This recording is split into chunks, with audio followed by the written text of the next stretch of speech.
Assalomu alaykum ustakalar. Mana Rossiyadan turib bizga akamiz telefon qilishib, ish zakaz qilib so'radi. 3 ta sherilar ekan, Xudo xolasa teshalar tayyor va sinash jarayonida. Ya'ni bismillahirrohmanirrohim. 1991-yilda akasining so'rayapti, sanayapti. Chopishlari zo'r. Keyingisiniki mana 94 ekan.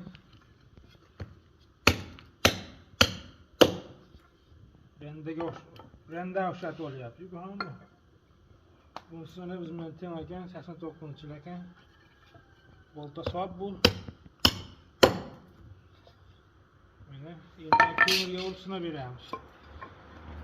Aka, ishlab olmaymiz yo'chaka. Bismillah. 2 millimetrli qalinlikdan ashlaymiz. Ishamiz yuzlari chotki. Mana bunisi ham shuni ham sanab beramiz. Bismillah. Mana ishamiz yuzlari chiroyli. Kesilgan yillari mana ko'rinyapti aka. Ko'rinyapti. Keyin mana shuni sanab beramiz. Mana inshaalloh zo'r bo'lsa kimga kerak bo'lsa aytaverasizlar a. G'iloflari ham bor. Qabunglar, like qo'yamanglar a.